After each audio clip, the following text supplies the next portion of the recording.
Walker, I'm going to go to you next. Yeah, I'm gonna go a different route, and maybe one that I feel like it's obvious, but also like probably not.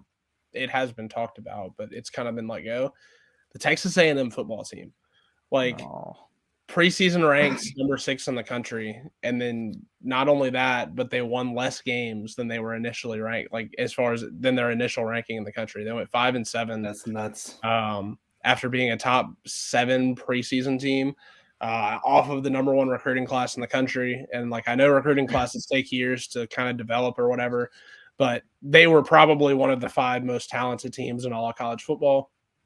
And they went 5-7 and lost to Appalachian State outright in their own stadium and played a fairly competitive game with UMass.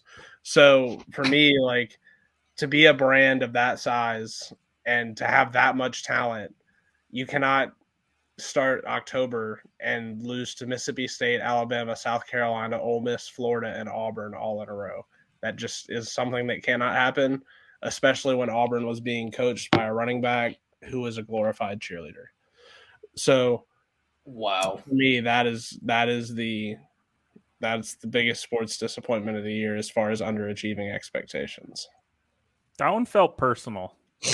I knew when the thing popped up that was what I was going to say. And I was like, damn, Ken's not going to like that. It's not personal, but like, it's so close to home for me. Like yeah, well, that's all we talk about down here. Is like, damn, did y'all see A&M last week? Just felt like you didn't need to go quite as far as you did, but you got there. I don't like them though. Like, that's the problem. I don't like them. It's something about that felt personal. Like, you might as well have just wrote "fuck you, Ken" on your forehead. But like, like, it's fine. We're still pals at the end of the day. Walker, why don't you end off this, or Mo, end off the great show? Bro, this is the easiest one, and this is why I wanted to add this. Initially, we weren't going to kill anybody who disappointed this year. Bro, it's Russell Wilson. Russell Wilson, he robbed Denver. He robbed the state of Colorado. He made Seattle the happiest people alive, and they kind of appreciated Russell Wilson on his way out, and now they're like, God, we got out of it on time. He made Pete Carroll look like a genius. When people were kind of like, why aren't we giving Russell Wilson the money? He's like, God's gift from earth to Seattle. He won Super Bowl and this and that. Bro, it took him to week 16 to throw as many touchdowns as he has bathrooms in his new mansion in Denver, Colorado. He has 12 bathrooms in his mansion. He has just thrown 12 touchdowns in week 16. He's getting paid what? Almost $50 million. You can't even release him and say, dang, we got to do away with this and start over. And it was a bet because it cost you $100 million next year. So even if the thought around is to cut Russell Wilson, you can't, because it's going to cost your team $100 million. And go tell a coach to take a job where I'm already $100 million in the hole in cap space while trying to rebuild a team off a bad move. Everybody, and you guys remember, because there were a couple people in here, Walker, that told me that Russell Wilson makes the Denver Broncos Super Bowl contenders. He got his coach fired. They sucked even worse than with Teddy Bridgewater and Drew Lock. Put that in perspective. The Broncos were a better team with Teddy Bridgewater, who is a backup right now, and Drew Lock, who lost the starting job to Geno, which looks genius. This man, Russell Wilson, he's literally robbed Denver, and he's put them in a place of no return right now. They can't do nobody's going to trade for him. Period, point blank. So you can't even get off the contract. You can't cut him for another 3 years without it being super detrimental to a single offseason or offseason for the next 2 to 3 years. So you are just screwed with sorry behind Russell Wilson and his danger witches that I'm sure he gifted his offensive line from Subway, because he couldn't have gave them any other gifts because they don't block for him. So he gave them danger witches, and they're a little spicy.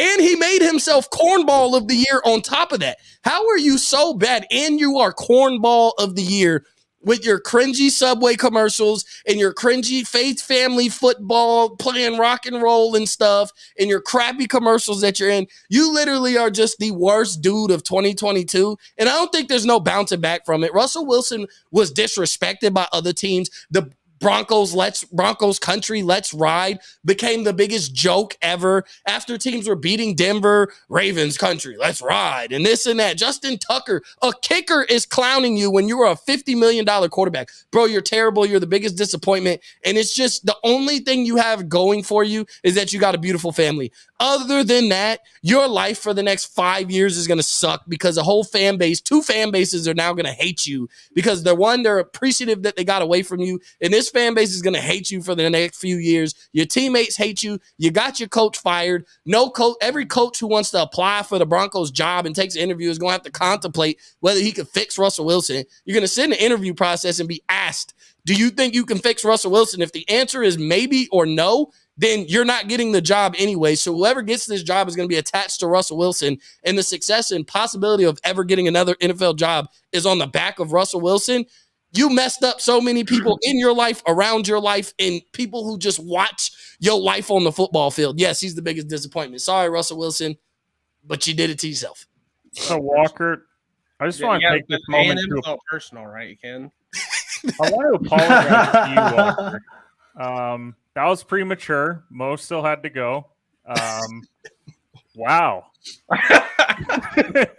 Bro, man, we just all threw shots. I hit Mo at Ohio State, and then it just kept going. I didn't say the wrong thing about Russell Wilson though. Like nothing I said was wrong.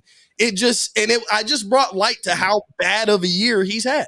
If he wins the Super Bowl next year, you do realize that your life is over as you know it, right? I was the only one that didn't take a shot on this show. How is that even possible? Yeah, Kenneth, you're right. I'm always the one that takes shots. But if he turns around and wins the Super Bowl, it will not change his disappointment in 2020.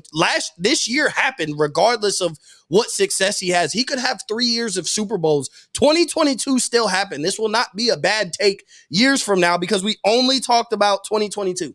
I'm not talking about who's going to be the biggest disappointment in 2023, even though it's going to be him again. But it's only what happened in 2022. You can't get any worse. It happened at the end of the day, so he could win a Super Bowl, and it doesn't make me look bad because the only way that it could get worse is if he downgraded houses and still didn't throw as many touchdowns as bathrooms. If he got less bathrooms in a house and he still can't, still didn't do it.